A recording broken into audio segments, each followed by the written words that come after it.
What's going on? Alex here, and today I wanted to talk about being awesome at your job, whatever it happens to be. Now, the whole idea for this video came from the fact that it's so often that I see that employees at work absolutely hating every moment of their being because they're at that job. And you can see this everywhere you go. I don't have to name specific companies or specific places, but I think you all know what I'm talking about in that some employees look like their job is the last place on earth they'd want to be, and they make it extremely obvious that that's the case. And I always found that to be perplexing because at the end of the day, no matter what job you have, you agreed to the terms of that job before you started it, right?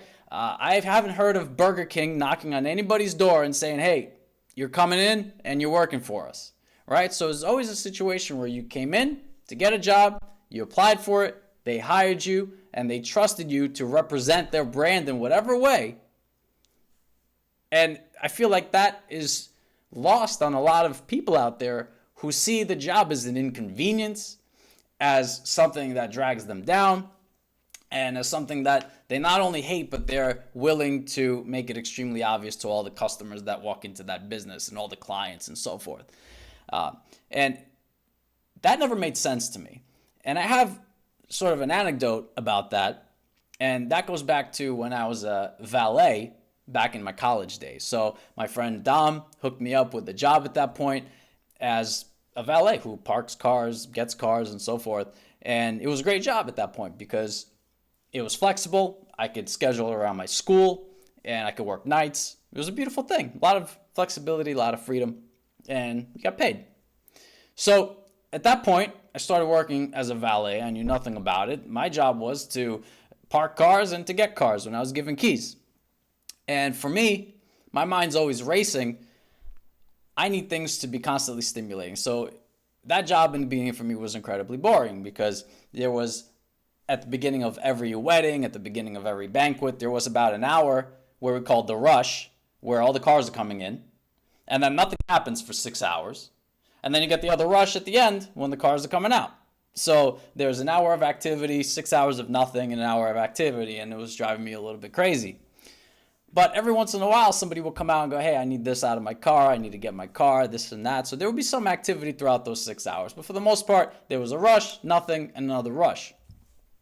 So I got to this job in the first few days, and I realized that it's kind of on the boring side, right? Not too much action going on.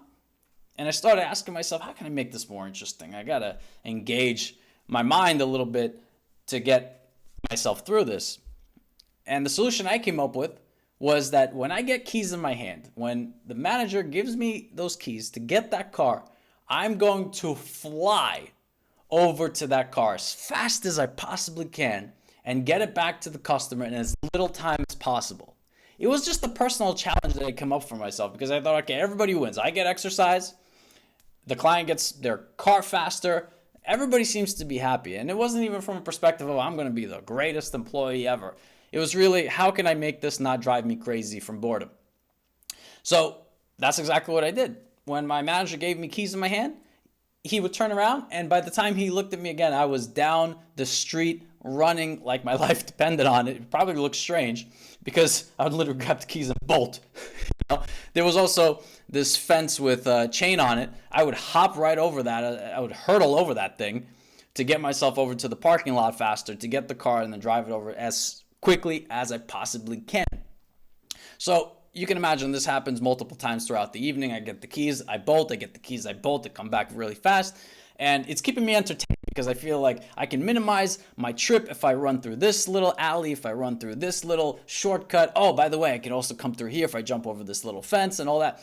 And I was making a game out of it to where it was extremely entertaining, to where I was hoping I would get keys just so I could figure out how to shave off another 3 seconds off the route, another 2 seconds here or there, and made it a personal game for myself. What I didn't realize was that my manager was seeing all of this, and they started reporting this back to the big boss, Craig, this guy, who was running the whole company and who did all the scheduling. that there was this new valet who's absolutely treating this like this is a life or death scenario, and like their life depends on it. They're just bolting to every single car all the way down to the lot and back. And one day I called up Craig in Monday in the morning, like you always would, to get your schedule for the week. And he would give me the different spots where I would be the valet throughout that week. And one day, this is a few weeks after I started, he said something unexpected. He said, "Here are your locations, but you're managing." I said, "I'm managing? What does that mean?" He goes, "Well, you're not running for the cars. You're in charge. So the other valets are running for the cars. You give them instructions, you manage the whole thing, and you get paid more." Something, let me get this straight. I don't have to run back and forth. I stay in one spot. I write the little tickets and I tell people where to go, when to go, and I get paid more. And that turned out to be the case. So it was essentially a promotion. And at the time I didn't question it because I just, when good things come my way, I just take it. I don't ask questions.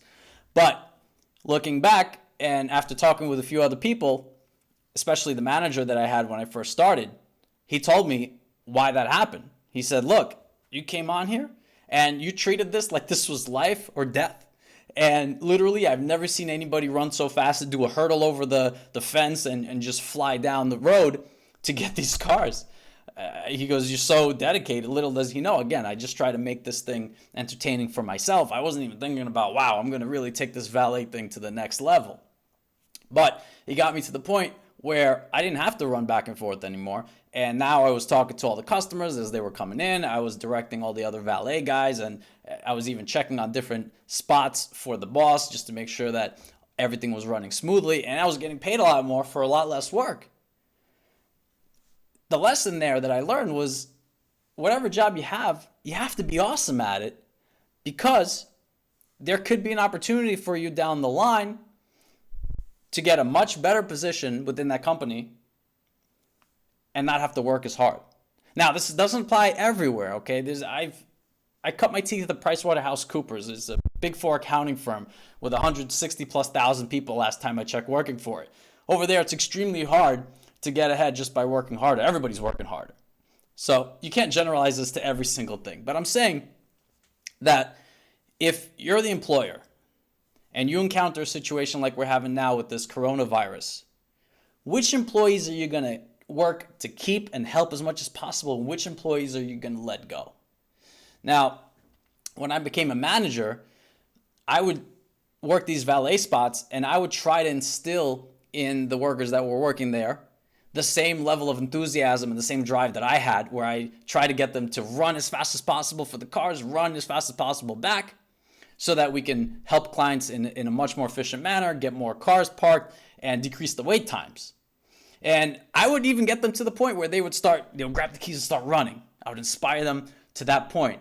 And what I've come to find out, because I have eyes and ears everywhere, is that they were running up until the point where I couldn't see them past a certain fence, and then they would cross that fence around the corner and they would start walking. Okay? So they would run where I saw them, but then they would start walking where they thought I didn't see them. I still found out, but that's how it happened. And you have to wonder, when things hit the fan like they hit now, and you're, let's say, Craig, and you're making the decisions as to who you keep on and who you don't call with hours for the next week. If I were him, I'd probably reach out to the person who's busting their butt to try to help the company by doing everything to the top level, as opposed to the person who's slacking off, and as soon as they round that fence and they think I don't see them, now they're walking. And they're walking slow at that. So not even an exuberant walk. Crazy. So I think the lesson here, and of course this doesn't apply everywhere. I just spoke with a brilliant doctor client of mine, and this person was in a situation where the jobs were essentially lotteried out.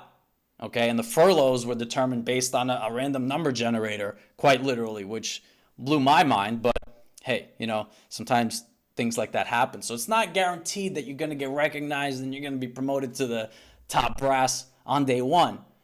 But it certainly couldn't hurt to make the most of your situation. You may not benefit immediately and you may not ever benefit, but what do you really have to lose, since you're there anyway?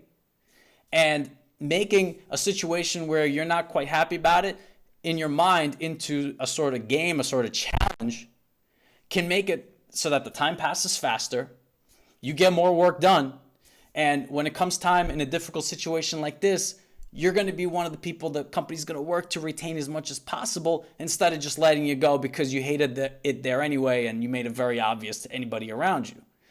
Now, I find that when I have a challenge, when I have a personal game that I'm trying to play, wherever I'm working, that makes the time pass faster, increases satisfaction on all sides, and at the end of the day, when it comes down to it, people are happy to give me more responsibility because they're confident that I would deliver a return on investment. Whereas if I just did the bare minimum, coming in there, clocking in, clocking out, that doesn't even create the opportunity for them to recognize any sort of excellence or any sort of ability beyond the bare minimum. So as an employer, it wouldn't hurt me to let go someone who's coming in to just swipe in and out in terms of the time clock and be done with it. I want to hold on to the people that provide value above and beyond what they're asked to do on a continual basis. That person is going to have longevity with my company, whereas the person who just comes in and visibly hates what they do, that's not going to be a long-lasting situation. Now, I recently had to let go an employee. I might make a video about that, but it really struck me that even in a situation where you try to provide as much as possible in terms of the tools and the motivation and the pep talks and all of that, and sometimes the employee can still turn out to be less than impressive in the output and so forth. So the moral of the story here is be awesome at your job, whatever it is, because you're only going to make it better for yourself, number one, by making the time go faster, by creating a game out of it, challenging yourself to learn new things while you're there, so that if you didn't work there, you worked somewhere else, at least you have some more skills that you could take along with you. You may be given more responsibilities at that job as well. And overall, when you benefit, the company benefits, the customers benefit, it's just a good vibe overall. I guarantee you'll have much more fun coming into work when you've made a game out of it. You're challenging yourself to try to be the best that you could be in that time instead of trying to do the least amount of work possible, getting away with that, collecting your paycheck, and going home. So hopefully this was helpful in providing some insight as to all of this great stuff here. And again, talking to you from the social distancing capital of the world, my casa, and apologies for the sound quality right now. I'm using a mic that's less than stellar, but hey, you know what? You make do with what you have, and you make no excuses, okay? Hopefully this was helpful. Thanks for watching.